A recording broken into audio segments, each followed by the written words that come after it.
जय बिहार, जय नेपाल, जय भारत। सभी बिहार की जनता, बिहार के सभी पार्टी के जनप्रतिनिधि, नेतागण, बिहार के सभी पुलिस अधिकारी और पुलिसकर्मी, प्रशासन लोगों से मैं अशोक यादव, मध्य प्रदेश का पूर्व विधायक एवं जसपा पार्टी के वर्तमान प्रदेश अध्यक्ष एक संदेश देना चाहता हूं। आप सभी को मालूम है कि नेपाल का भारत के साथ क्या संबंध है और मधेश में जनकपुर है, यहीं पर श्री राम जी का ससुराल है और मां जानकी का घर है। हम उसी मधेश के रहने वाले हैं और मधेशियों को नागरिकता से लेके तमाम तरह के जुर्म, मधेशियों को उपनिवेशी बनाने का जो चल खेल हो रहा था और मधेशियों को नागरिकता से लेकर हरेक हिसाब से जो दमन किया जा रहा था, उसके खिलाफ में मधेश में आंदोलन चला था। जग जाहिर है, मधेश जन विद्रोह में हम लोग लंबे समय आंदोलन का नेतृत्व करने वाले में एक अशोक यादव भी शामिल था। मुझे पुलिस प्रशासन ने भी बहुत जुल्म किया, बहुत टॉर्चर किया, लेकिन जनता के, मधेश के जनता के बदौलत हम बाहर रहे और फिर मधेश राज्य का गठन किया गया। ये मधेश के राज्य ने अभी भी खसवादी अधिकारी है जो कानून का मजाक उड़ाते हैं, जो कानून का दुरुपयोग करते हैं, जबरन रात में कार्यालय खोल के अपने लोगों को फायदा और कमीशन उठाने के लिए रात में कार्यालय खोलाता है। मैं एक जनप्रतिनिधि हूं, जसपा का पूर्व विधायक हूं। जब जनता ने मुझे कहा रात्रि में कार्यालय खुलता है, मुझे विश्वास नहीं हुआ, तो मैंने कहा कि फोटो या वीडियो भेजो। फिर फोटो भेजा, फिर मैं अपने से गया वहां और मैंने एसपी से बात किया। एसपी ने हमें साले कहकर गाली दिया। गणतंत्र में जनता को बहुत सी ऐसी बात होती है कि अपना गुनाह, अपना समस्या सुनाता है, कहता है राज्य से, लेकिन इस तरह से मधेशियों को प्रति भेदभाव की बात करते हैं। ये जो पहाड़ी जो शासक जो कहते हैं खसवादी शासक, वो हम लोग को पहले से ही दमन शोषण के हिसाब से उस नजरिया से देखते हैं। स्वाभाविक सी बात है, मेरे मुंह से भी अब शब्द निकला, मैं एक आंदोलनकारी हूं। जिस तरह से भारत आजाद हुआ और आजादी से पहले एक आंदोलनकारी का क्या भूमिका होता है, वो क्या करते हैं, हम मधेसी आज भी आंदोलन की लड़ाई लड़ रहे हैं। और आपको बता दें कि भारत में नेपाल के आंदोलनकारियों को शरण मिलता आ रहा है।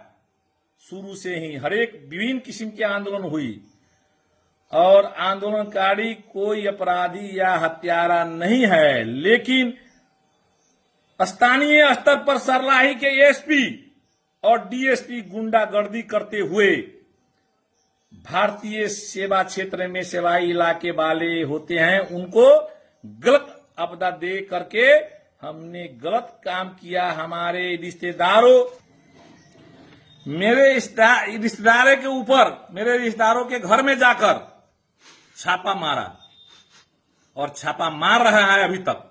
अतः मैं बिहार सरकार से आग्रह एवं बिहार के सभी लोगों तथा जनप्रतिनिधि और पुलिस प्रशासन से आग्रह करता हूं कि ये विदेश का मामला है और राजनीतिक मामला है और हम लोग आंदोलन की लड़ाई अभी तक लड़ रहे हैं, जनता की लड़ाई लड़ रहे हैं। भारत में हमारा शरण स्थल है, भारत का हमें सपोर्ट मिलना चाहिए, मिला है। और अगर भारत या बिहार के लोग ना होते तो हम लोगों को साथ और अधिक जुर्म होता।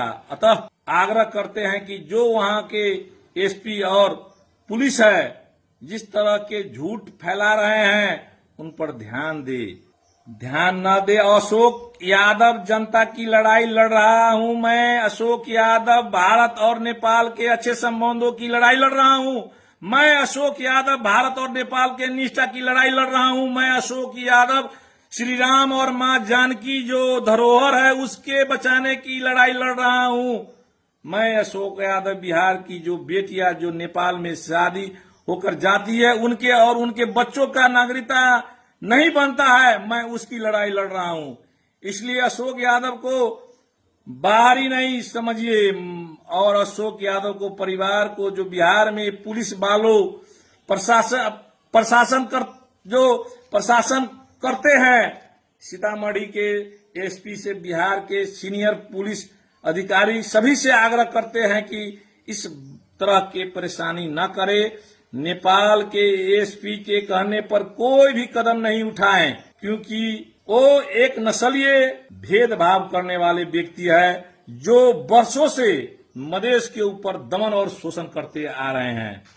खास करके जो हम लोग मधेश के आंदोलन में 63 साल से अभी तक अनवरत रूप में लड़ाई कर रहा हूं, हम लोग बहुत क्षति बेहुरे हैं और आने वाले दिन में हम लोग उस क्षति से भी नहीं डरने वाला हूं, क्योंकि जो ये खसवादी शासक अभी भी चाह रहा है, हम लोग को जो इस संहिता आया, हम लोग को जो इतना संघर्ष करने के बाद में जो उपलब्धि मिला, उसे बहुत बड़ा अभी भी दमन शोषण उस पर लगा हुआ है, वो लोग कर रहा है।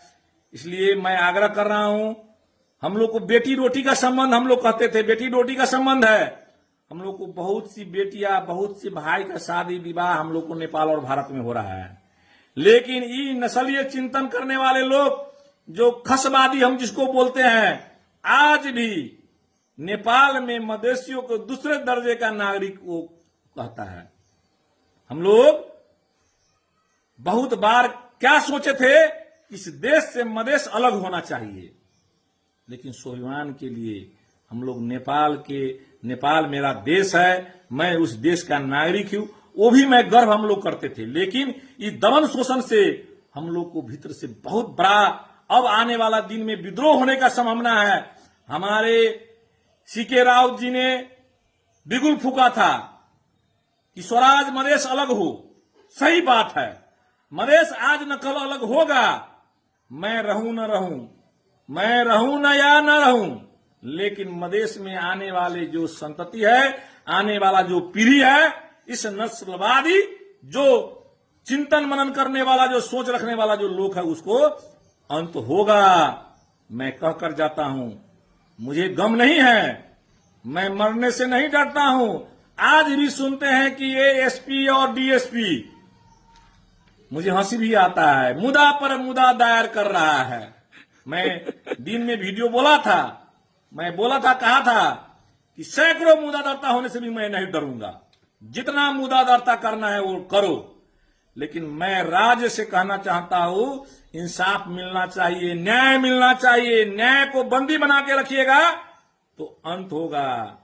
यही मैं कहकर मैं अपना आज का फिर ये शब्द मैं अंत करूंगा।